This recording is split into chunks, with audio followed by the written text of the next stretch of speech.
This is Andy Perroff, Boxing Social, and I'm joined by Matchroom CEO Frank Smith. Matchroom Frank, how you doing? I'm unbelievable, mate. How are you?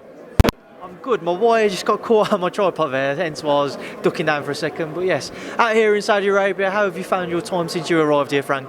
Yeah, I love it. I've been quite a few times now. I think I've been back and forth it's probably my 8th trip out here since we started back in August. So I love it. It's like my second home. How difficult has it been just trying to get all of the preparations ready for this fight? A new purpose-built stadium just for the event, trying to arrange all of the undercard, etc., trying to sort out visas, everything. I can imagine has been quite a stress, not just on yourself but on the team. How difficult has this been in comparison to any other fight you've previously put on? Yeah, obviously, as I say, as you said, it's completely different. You know, we built a venue from start to finish. It's something we don't normally do. You know, but obviously there's been a huge team of people behind it.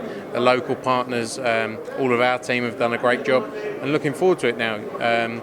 It's great to, we're lucky enough to do events all around the world, week in, week out. But to do something where you create something brand new and really start to build a legacy, it's exciting. We've seen throughout the history of boxing, it's taken place in many different countries around the world. Many wouldn't have ever expected it to. When you joined Matchroom, did you ever anticipate a show in Saudi Arabia at some point? I didn't ever anticipate going to America, to be honest, so let alone Saudi. No, it's all part of the journey. You know, I was looking at the other day. We've done shows in 7 different countries this year. A couple of years ago, we were just promoting shows in the UK. So it's amazing the growth of the sport, not just in the UK but globally, and we're going to continue doing that and take it until we get to 100 shows a year in 20 different countries and keep building. Now, one man who's been key to the growth of the sport, particularly in Britain, is Anthony Joshua. Oh, I wish it was me, Frank. Maybe one day, we never know. But obviously, he's Anthony Joshua. This time round, he goes in as the man chasing the titles. He's got a different mentality. How do you think he's going to fare, knowing he isn't the champion and he has to be the guy chasing it, like I said? I think it's good for him. I think it's the only thing on his mind now is to go in and beat Andy Ruiz. You know, in the past, the last fight especially, all anyone cared about was when are you going to fight Wilder, when are you going to fight Fury. This is it. This is all he's got ahead of him right now is this fight, and I think he's enjoying it. You know, I've seen him. He's in a great mood, and he's put everything into this camp. So, I think it will work for him. Has AJ maybe added any pressure to himself in the sense that when I look over social media, some say, where does he go if he loses? Would he retire? Does he continue, etc.? What are AJ's thoughts with regards to that? Look, I can't speak for him, obviously, but what he's done in the sport and what he's done to build boxing and the pressure he's had on his back since day one. You know, he's always had that pressure. Now he's lost. I think he's been there. He's now lost. And I think that takes pressure off you. But there's been no one putting pressure on themselves more than him because he's a perfectionist. He wants to go out there and win. He wants to go and do the job. But I don't think this is, personally, he's been involved in some of the biggest nights, and this is another one. I think he takes it within his stride, and I'm sure he's learned a lot from the last fight, and now he wants to come back stronger than ever. At the end of the first fight, many were comparing Ruiz's win to Douglas's over Mike Tyson. With this rematch, when you compare it to any other previous rematches in the heavyweight history of the heavyweight division, where would you rank it?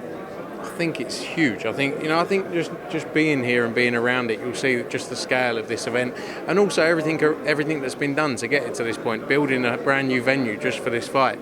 As you say, some huge fights in the past, but I think this ranks right up there as one of the biggest rematches. It's definitely one of the biggest fights this year, if not the last 5-6 years. We've obviously as well seen AJ bring in Joby Clayton and Angel Fernandez to his background team.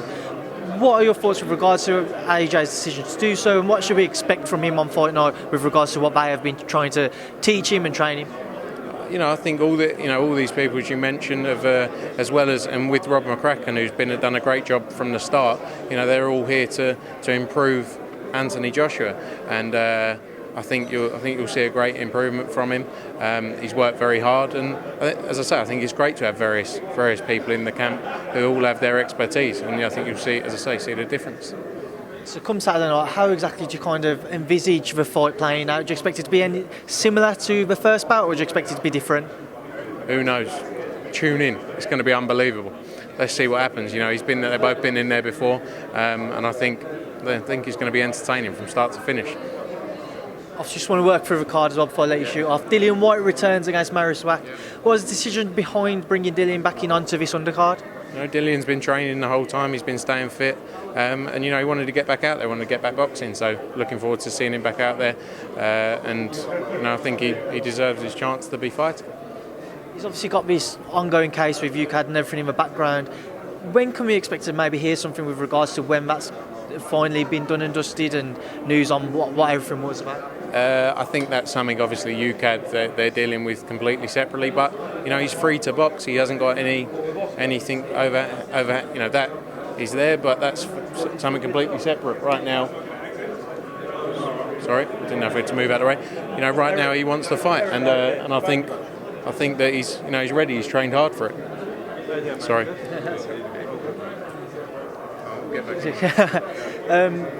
Moving away from Frank, just stop. Trying to pick this. Think about it. Go. Talking about the undercard, yes. I'll carry on. So, and after that, you got Alexander Povetkin against Michael Hunter. Is just down there. That's going to be a great fight. Michael Hunter coming back off the win against Sergei Kuzmin. I think he's in a great place, and obviously Alexander Povetkin as well after his win against Hughie Fury. And it's a big fight, WBA eliminator, and big fight for the heavyweight division. Both of those guys have got the chance now to step up from here and into title shots after this. I interviewed Hassan Rahman about 10 minutes ago, and he said that provided he comes through Saturday night successfully, and in their opinions he will do, Eddie Hearn should be serving up a world title fight on a platter for him. Your thoughts on that? How far off a world title fight do you feel Michael Hunter is? Yeah, definitely. I mean, you're going to, obviously there's a lot going on with mandatories, etc. right now. So I think definitely they're in the position now. If whoever wins that fight, and I'm Michael's looked great in his last few fights, but whoever wins that fight will come through, and I think they won't be far off. You just mentioned mandatories there. What is the ins and outs of the titles? IBF have Kubrat Pulev, WBO Alexander Usyk, both seeming that they want those fighters to fight for those world titles. What are the ins and outs for after Saturday night? Will any of the titles be vacated for those guys to fight for it? What's your knowledge of it all? Yeah, look, I think as you've seen in the past, it's one of those things, a moving piece. But as you say, Kubrat Pulev, the IBF mandatory is there, WBO as well. So possibly one of those belts after. You obviously can't fight both the mandatories at the same time. Maybe you could do that. 2 fights, 1 night. But yeah, I mean, there's a possibility. But we'll see what happens after this fight. Quickly just touch on a couple of cards. You mentioned Eric Molina, who's just stood next to yourself there. He faces Filip Hrgović. What are your thoughts on that one, Frank? Yeah, great fight. Eric Molina back. Filip Hrgović has looked, again, another person who's looked great early on in his career, and I think it's a great fight for him against a big name. Molina's got great history, great fights, and very excited for that. And Tom Little, the surprise inclusion of the heavyweights, Majidov, a surprise inclusion on out of all the heavyweights to be on this card. Talk to me about making that fight. Yeah, no, it's always been a fight. Majidov's been on the card a while. I know we only announced it recently, but that fight's been made for a while, and I think he's interesting. I bet Tom Little's loving his time in Saudi. But yeah, that's an interesting one. Majidov, you saw in his first fight, got put down in his first fight, got back up, got the win. But it's going to be interesting. Tom Little will give him a test. Well, Frank, I will leave it there because I know you're a busy man, and I think everybody's starting to come through now. So I appreciate. What are you saying? Better people are coming through, so you want me to go? Frank, I'll happily sit here and do another half an hour with you, like we did in Liverpool, if you want. I'm joking. Good to see you. Thank you for coming out and your support as always. Appreciate it, Frank. Thank you. Cheers, mate. Awesome, Frank.